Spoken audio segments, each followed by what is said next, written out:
말씀드릴 내용은 10년 동안 친구들을 지켜보면서 협소하게 봐왔던 시선들이 있었는데 다시 보게 된 입시에 대해서 말씀을 드리고 싶었어요. 조금 더 넓게 보자. 그러면 불안하게 왔다 갔다 하지 않을 수 있다 라는 걸 여러분들하고 얘기하고 싶었어요. 그 공교육 자체를 조금 역사적 맥락에서 길게 보고 정치 경제적인 측면에서 보는 것부터 시작해 보려고 해요. 자본과 이데올로기라는 책을 읽고 있어요. 토마 피케티라고 하는 저자는 우리 사회의 자본의 흐름이 생태적인 흐름이 아니다. 이데올로기적인 확고한 믿음 체계를 바탕으로 돼 있다. 원래 그런 건 없다. 제가 제일 관심을 갖고 있는 주제가 불평등이에요. 내가 선택하지 않은 우연적으로 배치된 것들.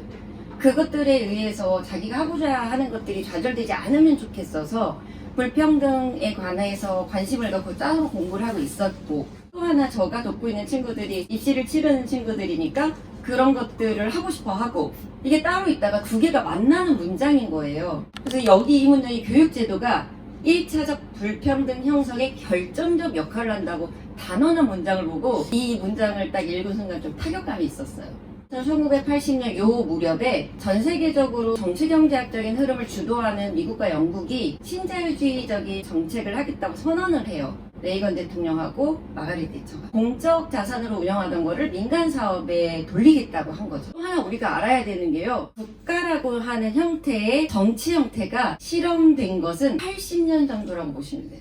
전 세계적으로 지금의 국경을 형성하고, 그리고 이런 정도의 국가라는 정치적 실험이 진행된 게 이게 거의 처음이라고 보시면 되는 거예요. 그러면서 80년까지 이런 토대 위에서 그 유럽 및 미국 등이 왜 여기를 얘기하냐면 그래도 다른 것들이 안정된 토대라고 보기 때문이에요. 근데 그런 사회에서 전체 구성원들이 어느 정도 고등교육의 대중화 시대에 접어들었다는 얘기는 이 정도 되니까 대학 교육까지 받고 싶다라는 욕망이 일반화됐다는 말이에요. 그럼 이제 그 다음 지원이 돼야 되는데 그때 탁 멈춰요. 공적 교육 투자가. 근데 이게 우리 사회에도 정확히 적용되는 이야기예요. 우리도 요 무렵까지 대학 진학률이 막 높아지거든요. 그러면서 대학 진학률이 되게 보편화되는데 그때 거기에 대한 지원이 줄어요. 아니면 정체돼요. 이건요, 얼마 전에 있었던 수능 지문입니다. 내가 만약에 입시 교육 전문가라면 어떤 지문을 고를까? 이 사회에 나올 청년 세대의 거의 공교육의 마지막 정점이라고 하는 모든 세대가 읽는 지문, 이 사회에서 어떤 것들이 문제가 되는지 가장 쟁점이 되는 것들을 다룰 수밖에 없다는 거죠. 첫 지문이 독해에 대한 거예요. 이 사회에 민주시민으로 나올 때 가장 중요한 한 개인의 역량이 독해에 있다는 거죠. 근데 이건 지금 비문학 지문 4개 다 해당돼요. 두 번째 지문이 뭐냐면 법에 관한 거였어요. 성문화된 법을 해석하는 데 있다. 법 해석이거든요. 그러면 법 해석을 하는 판사의 해석, 그 다음에 그 해석을 내가 듣고 이해하는 거, 그래서 폭력 없이 그거를 받아들이고 갈등을 조정하겠다는 의지가 있어야 되는 거예요. 그리고 세 번째가요, 열평형에 관한 거를 통해서 내 주변을 둘러싼 기계가 어떻게 작동하는지 이해하는 능력. 그리고 네 번째가 칸트 지문이었잖아요. 그 칸트 지문은 뭐였냐면요, 보편적 인간의 그 인격이라는 것과 개별 주체로서의 자아, 그리고 칸트는 왜 중요한가 하면요, 근대의 경계선에 있어요. 칸트가 말한 게 세계 시민이었어요. 보편성을 갖춰야 되는 거예요. 칸트가 말하는 정언명령은요, 당신에게 해당되는 규칙이 나에게도 적용된다는 거예요. 그러면 나에게 적용되는 건 당신에게도 적용되는 거예요. 모든 인간에게. 그러면 우리는 세계 시민이 될 수 있다는 거거든요. 그럼 그게 어떻게 가능하냐?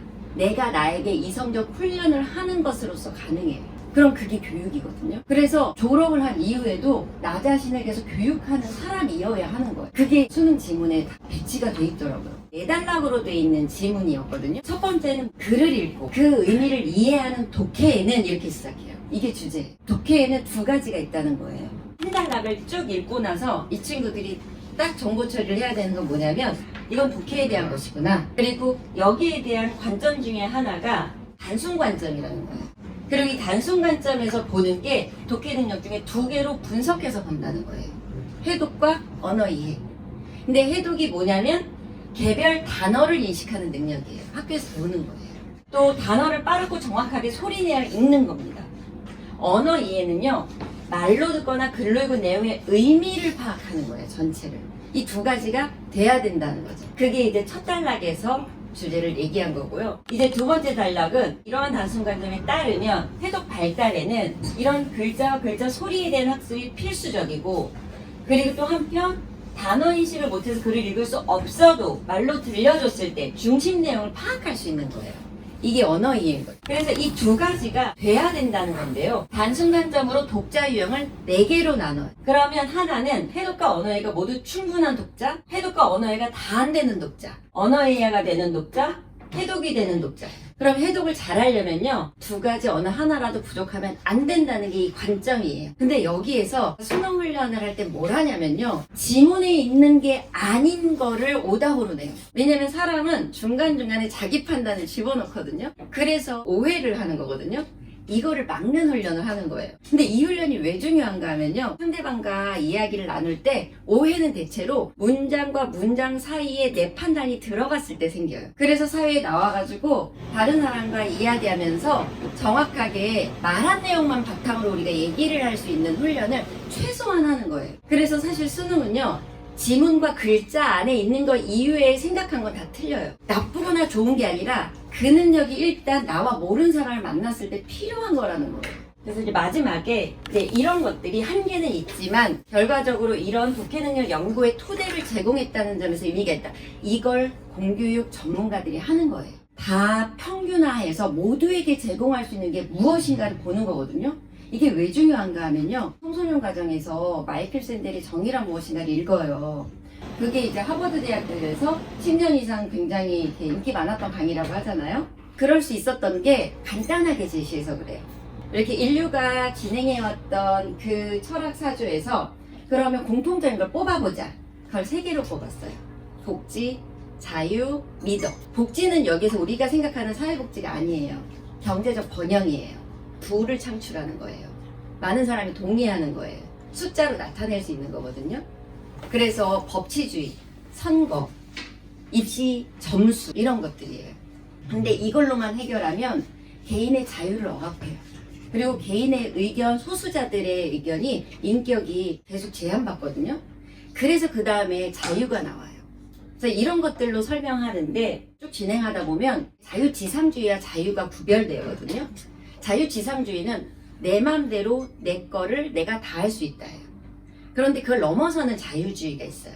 거기에 칸트하고 존 롤스가 소개돼요. 칸트는 자기의 경향성 있죠. 바뀌는 거. 내가 오늘 이게 좋았다, 내일은 이거 싫어져. 내일 오늘 음식은 이게 좋았다, 내일은 싫어져. 이런 거에 의존하면 자유가 아니라는 거죠. 칸트가 말하는 자유는요, 나의 경향성을 극복하고 그래서 얻는 자유예요. 그러니까 완전히 다르죠. 그리고 존 롤스의 자유는요, 이 세계가 내가 선택하지 않은 것 때문에 나의 운명이 좌우되지 않는 사회 위에서의 자유예요. 그런 의미예요. 공교육이 하는 것은.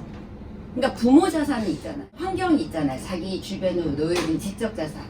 근데 그건 내가 선택하는 게 아니잖아요. 경제적 자산 이런 것들. 그런 것들에 의해서 영향을 받지 않게 하는 게 공적 자산의 의미거든요. 그러니까 그런 의미에서 공교육을 바라보면 좀 다른 게 보여요. 여기서 말하는 것도 이런 것들, 독해 능력 연구의 이론적 토대를 제공하면 느린 학습자들을 어떻게 지원해야 될지 알 수 있어요. 그런 방법들을 찾아가는 거죠.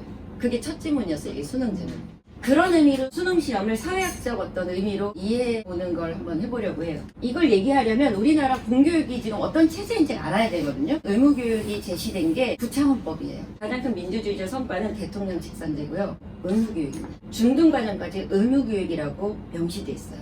그렇기 때문에 여러분, 중학교까지는 권리이자 의무예요. 근데 지금 37년인가요? 지났잖아요. 전 세계 헌법학자들이 문제를 해결할 수 있는 게 35년, 30년 기준이라고 해요. 그 기준에 따르면 이제 바꿀 때가 된 거예요. 그런데 사실 기본법이라서 바꾸기 쉽지 않죠. 그거를 바꾸는 걸 기다리기 너무 시급한 문제에서 그런 다급한 시도를 2021년 문재인 정권 때 고등교육, 무상교육이 그런 필요성에 의해서 시작됐어요. 그래서 지금 고등학교까지는 의무교육이라고 명시하진 않았지만 헌법이 바뀔 수가 없어서 거의 의무교육 수준의 무상교육이 진행되고 있어요. 그런 의미에서 보면 이 수능이 한국의 공식적인 공교육체제의 종착점인 셈인 거죠. 그리고 이것을 통과한 이 친구들이 이제 이 사회에 나가서 어떻게 지문들을 해석하고 어떻게 사회 구성원 역할을 할 수 있을지 그거를 이제 지문으로 배치합니다.